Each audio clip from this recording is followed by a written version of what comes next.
Hello everyone welcome back to my channel ทองแอร์เซ YouTube สบายดีทุกคนยินดีต้อนรับกลับมาสู่ช่องทองแอร์เซ YouTube สำหรับแบ่งความรู้การศึกษาสำหรับนี้จะเป็น Part of Speech EP 2 เนาะEP 2 จะเป็น pronoun ก็คือคำแทนนามนั่นเองเนาะสำหรับความหมายของคำแทนนามแม่นคำที่ใช้แทนคำนามที่เฮาบ่ฮู้ว่าสิ่งนั้นและคนนั้นแม่นไผเนาะว่าง่ายๆก็คือคำแทนนามแม่นบุคคลเฮาเว้าถึงบุคคลผู้ที่2และที่3ที่เฮาบ่จำเป็นต้องเว้าชื่อถ้าเว้าชื่อจะเป็นคำนามเลยแต่อันนี้จะเป็นคำแทนนามแทนชื่อของเขาบ่ต้องการจะเป็นแบบที่เขาจะเว้าเนาะเว้าชื่อของพวกเขาเลยอันนั้นเป็นคำนามคำแทนนามก็คือแทนชื่อของเขานั่นแหละเนาะเช่นว่า I you we they he she it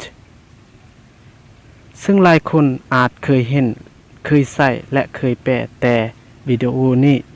จะพาทุกคนมารู้จักและการใส่คำพวกนี้ตัวอย่างที่1เนาะ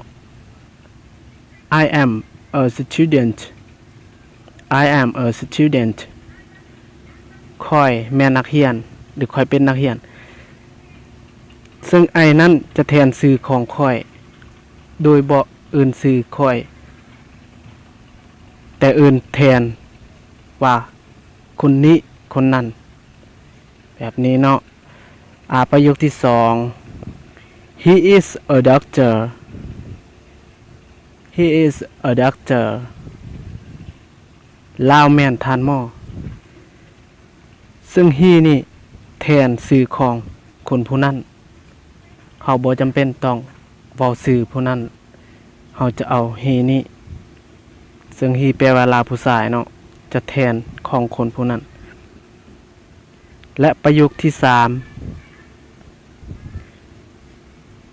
They are Japanese พวกเขาแม่นคนญี่ปุ่นหรือแม่นชาวญี่ปุ่นซึ่งพวกเขาหรือ they แทนชื่อของคนญี่ปุ่นนั่นเองเนาะพวกเขานี่จะเป็นการแทนที่เขาเอิ้นว่าแทนนาม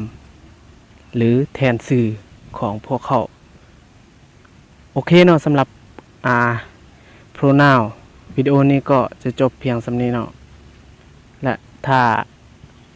มักวิดีโอแบบนี้ก็อย่าลืมกดติดตาม